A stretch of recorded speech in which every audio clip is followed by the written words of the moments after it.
Terima kasih Tuhan, Engkau telah menyelamatkan diriku dari kepalsuan. Setiap cinta ini kuberikan kepada siapapun, di penghujungnya selalu mengecewakan. Selanjutnya tidak mungkin lagi kuberikan kepada siapapun kecuali kepadamu saja, wahai Tuhan. Cinta ini kupersembahkan. Aku hanya ingin berbagi kebahagiaan dan tidak menggurui siapapun. Terlalu sulit bagiku untuk menyalahkan siapapun. Akan tetapi apabila ada orang yang ingin mengisi raporku, tentu aku sangat gembira sekali. Dan kujamin aku tidak akan sakit hati sedikit. Mata hati dan mata kepala memang lain, tetapi keduanya punya kaitan-kaitan. Banyak sekali mata kita tidak bisa melihat, atau juga mata kepala kita sering tertipu, ya, melihat fata morgana, kayaknya seperti air. Setelah didekati, ada airnya enggak? Mata tertipu. Kalau hati bisa tertipu enggak? Enggak. Hati bisa bohong enggak? Kita akan jujur. Makanya saya katakan bahwa sebab penderitaan kita itu adalah karena kita membohongi hati kita sendiri. Kitalah yang menyiksa hati kita sendiri. Kita yang mencambuk hati kita sendiri. Ketika kita menutupi kesalahan kita dan kita berbuat bohong, sesungguhnya itu adalah penderitaan hati kita juga semuanya. Karena hati tidak menerimakan pembohongan itu sendiri. Makanya ketika ada berbohong kepada saya bagi saya nggak ada masalah. Atau dia membohongi dirinya sendiri. Kalau saya kan percaya kepada orang itu. Saya mah tidak bisa, hanya percaya. Yang bohong siapa? Ya dia membohongi sendiri. Dan dia menderita sendiri. Kebohongan yang kamu lakukan itu adalah membawa siksa di dalam hati kamu sendiri. Maka belajar jujur sajalah. Saya yakin bahwa Gayus bukan orang yang bahagia dengan hartanya bermiliar-miliar. Saya yakin dia adalah orang yang sangat menderita, ya, yang haus, yang perih, ya, dan sangat menderita. Bahwa banyaknya uang sama sekali tidak ada artinya untuk membangun kebahagiaan dari hati kita ini. Dan nggak usah diuraikan, orang kaya sengsara, orang miskin bahagia, itu sudah menjadi realita. Dan orang kadang-kadang terlupakan mencari harta, mengorbankan kebahagiaan. Gitu. Walil ayati tafsiran. Dua ayat ini. Ayat ini ada dua penafsiran. Zahirun wa batinun. Ada tafsir zahir dan ada tafsir batin. Lakin fidaril baqa, tetapi di hari kiamat nanti yariqul hijab. Hijabnya itu tipis, rada merayang. Liriqatil abdan, karena badan kita juga sudah merayang juga, badan kita sudah menjadi makhluk rohani. Walatafatiha, dan sangat lembut sekali. Walidzalika sara na'imuhum la yakmulu illa bisyuhudil qurbi. Oleh karena itu kenikmatan mereka tidak akan sempurna kecuali bisa merasakan kedekatan dengan Allah. Memang dunia lain. Fa iza faqaduhu, kalau mereka kehilangan itu, tidak tanghassu na'imuhum. Fa iza faqaduhu tanqusu na'imuhum, akan berkurang kenikmatannya. Lianna fi dzalika dar sar hukmu lil arwah, karena di hari akhirat nanti yang menjadi putusan adalah, yang menjadi persoalan adalah persoalan rohani, bukan persoalan jasad ini. Wa fi hadzal dar al hukmu lil asbah, tetapi di dunia ya persoalannya persoalan fisik, persoalan badan kita sendiri. Illa man taraqqa huna ila alamil arwah, kecuali orang yang telah mendapatkan peningkatan ke alam rohani. Fahuwa min ahli jannati, dia termasuk ahli jannah. Fa na'imuhu na'imul arwah, kenikmatannya adalah kenikmatan arwah. Saya kira memang ada dua macam kenikmatan. Di dunia juga ada dua macam kenikmatan, ada kenikmatan rohani, ada kenikmatan jasmani. Kenikmatan rohani itu kita rasakan denyut-denyutnya melalui jaringan saraf kita.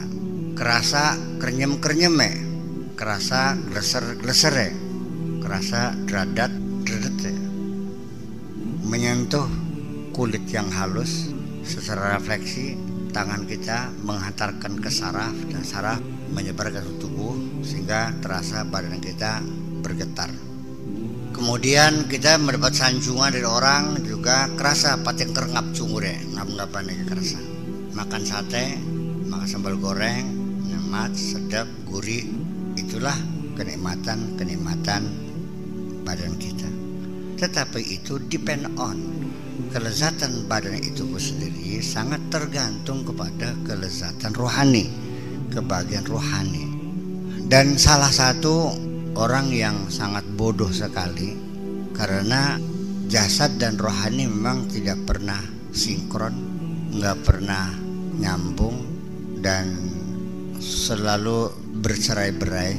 Pikirannya di mana, badannya di mana. Bahkan dari kita lagi waya mangan kayak mangana, delengan sambal gorengnya, makan sambal gorengnya, puluh kan cangkem sambal gorengnya. Maman untune menyadari kita lagi mama sambal goreng bisa aja mikir laki beli teka-teka. Mangan sambal goreng, pikirannya gemes laki beli teka-teka, curiga. Mampir menjikin enak nih makan sambal gorengnya. Rasa mengkel kan? Lagi sholat, ya cobalah kita terkonsentrasi, dikumpulkan, terfokus. Mata kita melihat sejadah, pikiran kita menghitung rokaatnya, perasaan kita sedang menghadap Allah, ya, penuh dengan tawadu dan rendah hati, menerjemahkan segala bacaan yang kita ucapkan. Ya kan begitu. Jasmani dan rohani kumpul. Ini kan tidak. Lagi sembahyang gak kelingan mangan, wae mangan kelingan sembahyang. Jadi ya ini seperti ini. Jadi di dunia banyak fasilitas tapi tidak pernah dinikmatinya. Kelen karo rabi, kelingan demenan pengen, ya teluk dok belikin. Ya itu masalah ayu we. Jadi pikiran itu berserakan, nggak pernah kumpul. Nah,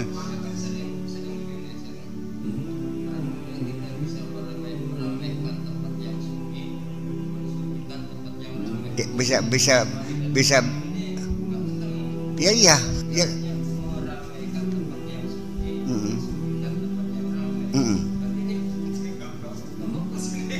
Oh tidak juga, dia sadar saya di pasar, saya lagi di tempat yang ramai, ya. Tapi sekalipun mata melihat emas berlian di etalase, hati kita tidak pernah tergerak untuk meminta kok. Iya, saya tidak melarang Anda melihat wajah-wajah cantik yang berseliweran di pasar, yang kita lihat di mobil, di Kopayu, di jalan, di pasar, kita banyak melihat orang-orang cantik. Gak usah pejam mata kok. Yang dipejamkan adalah hatimu, bukan matamu. Meremanya kedung sup sih banduk. Iya.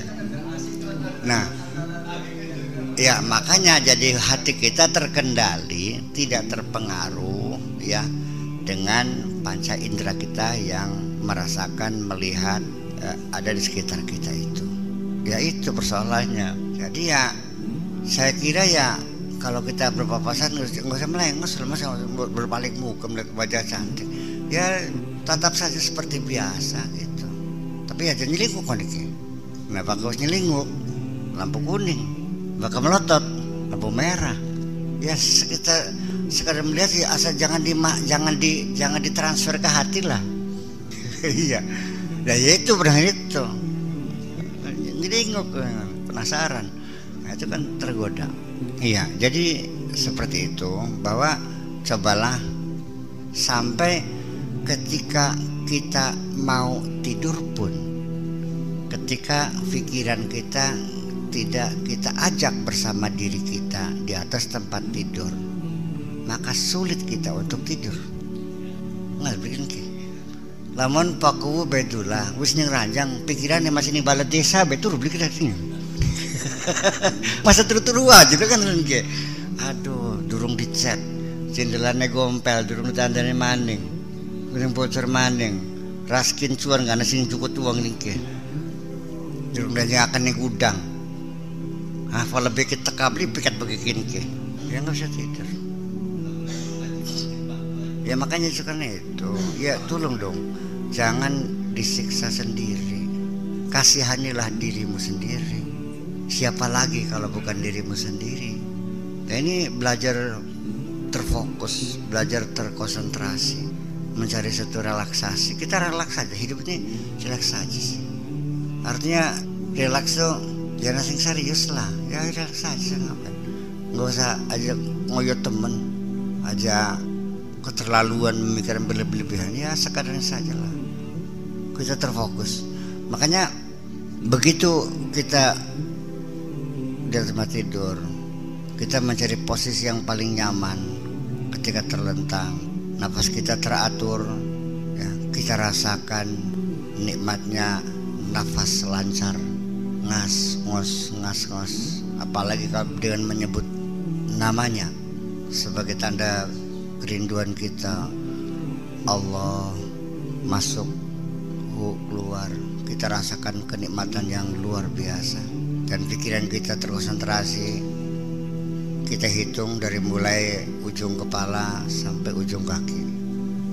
Dan kita perintahkan, hai jari-jari kaki, diamlah, tenanglah, jangan bergerak. Sampai tekan dengkul aja gemeteran, wis menengah. Serahkan dirimu sepenuhnya kepada Sang Pencipta. Sampai kepada pikiran, kita sugesti diri, kan begitu. Sangat nyaman dan tidur kita menjadi lelap kok. Ya begitu. Jadi artinya begini, pikiran kita ini seperti kayak jaran, kayak kuda binal, merot bekah. Dan itu ketika kita biarkan pikiran kita bekerja terus, percaya atau tidak akan selesai. Begitu kita berpikir A B C D F Z, awit maning A B C D, maning terus. Dan tidak pernah mengambil kesimpulan yang berdewek. Sampai terasa mata kita panas, ya kan? Kepala berdenyut, kuping mulai grebek-grebek, ning bantal ning kuping kayak dek denyut jantung itu kita rasakan di telinga kita. Pernah merasakan begitu enggak? Ya. Ya Allah, sampai berkunang-kunang, merem, udah paksa-paksa, sampai dibengket kalau cerecet matanya, enggak tidur juga. Nah ini kan satu penderitaan yang luar biasa, sampai enggak tidur. Allahu Akbar, subuh tambah panas. Kenapa?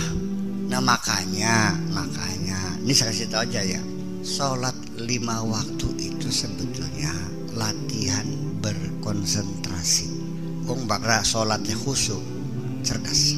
Sebabnya kamu itu bodoh beli cerdas, karena pikiranmu tidak terkonsentrasi, tidak mendengarkan guru menerangkan, tapi pikiranmu ngayal dewek. Badanmu ada dalam kelas, tapi pikiranmu ada di taman bunga, sehingga guru ngomong gak pernah didengar. Ya, termasuk juga ketika engkau berdiskusi dengan seorang intelektual, pada kiai, kamu tidak pernah mendengarkan alasan teman bicaramu. Sementara teman berbicara, pikiranmu berpikir sendiri, mencari alasan untuk membantah alasan lawan bicara. Kan gak lucu. Iya beliau beraman lagi berdebat ke, teman debat sedang berargumentasi, kita tidak mendengarkan kok, kita memberikan dalil untuk membalas alasan dia. Kan lucu. Terjadi gak begitu? Lah iya dong, saya paham. Jadi kapan cerdas itu? Lah iya itulah kapan. Dan ketika Allah berfirman, dan ketika engkau membaca Al-Quran, kamu tidak pernah merasakan bahwa itu ayat-ayat, itu surat-surat untuk kamu. Mungkin mang Abu Jahal kan, padahal masih Abu Jahal, mungkin ma Fir'aun kan, ya benar masih Fir'aun aku. Ya, Jadi kita tidak pernah terkonsentrasi. Baca Quran juga tidak pernah terkonsentrasi. Ya aneh alias ajaib. Yaitu kembali bahwa ujung-ujungnya saya ini sebagai pendahuluan tentang kecerdasan spiritual itu. Ya, perlu ada pemahaman. Sebab nanti bisa saja karena selama ini ilmu yang kau miliki ilmu apal-apalan, bukan ilmu penghayatan, bukan ilmu apal-apalan kah? Paham beli ini. Dan saya merasakan terlalu banyak terema-terema istilah-istilah simbol-simbol keagamaan yang diucapkan orang di berbagai kesempatan, asar muludan, rajaban, khutbah Jumat, pengajian segala macam berhamburan. Saya menduga kayak maknanya sijin kabeh ini dalam pikiran mereka itu. Ya, hanya stereotip aja, mengulang-ulang kata orang yang dia sendiri nggak paham. Apa ini masih salah ya? Kering itu, aduh temen beli nyambung gitu, semacam itu. Maka kenikmatan ruhani dan kenikmatan jasadi itu dua hal yang tidak terpisah sama sekali, ya. Tapi saling sambung, ya. Artinya kayak dut blendong ditumpangkan. Sebagian kenikmatan ruhani kita juga, artinya sebagiannya jasadi, sebagian jasadi juga ada yang menyangkut ruhani, ada yang murni jasadi, ya kan begitu. Yaitu kenikmatan-kenikmatan yang mereka dapatkan melalui hubungan cinta bodoh. Cinta bodoh itu apa? Cinta dungu, tanpa rasa, tanpa cinta, tanpa kasih sayang. Prosesnya tawar menawar, pira 20.000, 50.000, ning klasa, ning sur pelem. Setelah itu selesai. Arane beli urus apa kan ngembuh. Bocan timbu. Ini kan cinta bodoh. Iya. Berapa kadar kenikmatan yang dia peroleh? Saya hitung. Ketika dia sedang menikmati nafsu birahinya, pikirannya dikejar-kejar, barangkali ada hansip, ada masyarakat yang tidak menerimakan, ya kan begitu, diselubungi dengan rasa takut dan kecemasan, ketangguhan santri, ya macam-macam kan. Dari situ persoalan sampai kepada kekhawatiran kalau dia terjangkit penyakit AIDS, penyakit sifilis dan sebagainya. Sesungguhnya kenikmatan yang secuil itu malah justru membawa penderitaan yang lebih besar lagi. Maka kita harus pandai mengkalkulasikan sesungguhnya. Paham mereka ngomongnya? Iya, bulan guys, kenikmatan jasad itu sesungguhnya, ya kalau saya bilang tidak ada, yang ada ya. Ada sih, yang ada jadi emang ada. Tapi ya sangat sekejap dan kemudian sampai tegang mangan apa bega nikmateko tegang tenggorokan mus mancing mempadak ini mangan gesek kor mangan sate ning leban beda enaknya ini lah setengor mempadak. Perut kita tidak merasakan sambal goreng, tidak, hanya kenyang dan tidak sebenarnya gitu. Kembali oleh karena itu wahwa ruhul wisal wa syuhudul kamal, yaitu ruhani yang telah koneksi, yang telah nyambung, dan rohani yang telah menyaksikan keindahan, kesempurnaan. Fanaimuhu bisyuhudi ittirabi waridwani, kenikmatannya itu karena dia menyaksikan kedekatan dan keridhaan, kesukaan. Faluzala anhum syuhudul qurbi awin qata anhum majadur ridwan, kalau hilang dari mereka kesaksian kedekatan atau terputus, ya, majadur ridwan, ya, perolehan keridhaan, ladaq alihim fasihul jinan, tentu surga yang luas itu akan terasa sempit bagi mereka. Rumahnya gedong, mobilnya mewah, tapi rumahnya ngontrak dan mobilnya masih kredit. Enak deh turun nih. Rumah sendiri gubuk tapi nggak punya utang. Jadi sesungguhnya yang dicari itu kebahagiaan jiwa atau kesenangan badani. Dulu bagi saya, orang melihat ketika teman Anda istrinya cantik, Anda menghayal, waduh enak temannya. di Sabang guys, mesem cengir, enak temen. Betapa aku bahagia kalau istriku secantik itu. Itulah mulai awal daripada kelainan jiwa kita ini. Yang sesungguhnya silakan tanya kepada orang yang istrinya cantik.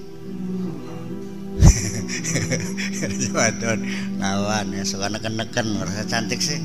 Ya saya kira kebahagiaan rumah tangga tidak sangat tergantung dengan kecantikan wajah istri. Akhirnya pergaulan kita, kecantikan wajah hanya berlaku singkat 6 bulan saja kita merasakan dia cantik. Setelah itu tinggal bosan. Yang ada pergaulan rohani kita dengan istri kita. Nanti boleh kesepahaman, saling menghargai, saling menghormati, saling menyimpan rahasia, saling mendukung, ya kan gitu. Itu yang kita bangun. Jadi persoalan cantik dan tidak cantik sih nggak ada masalah. Begitu lembut dipetengi gak pada kapik kan. Apa yang Anda rasakan dengan istri yang cantik tapi hatimu selalu jengkel? Enak beli kekepan bermengkel. Yang enak kan kemesraannya. Jadi itu persoalan.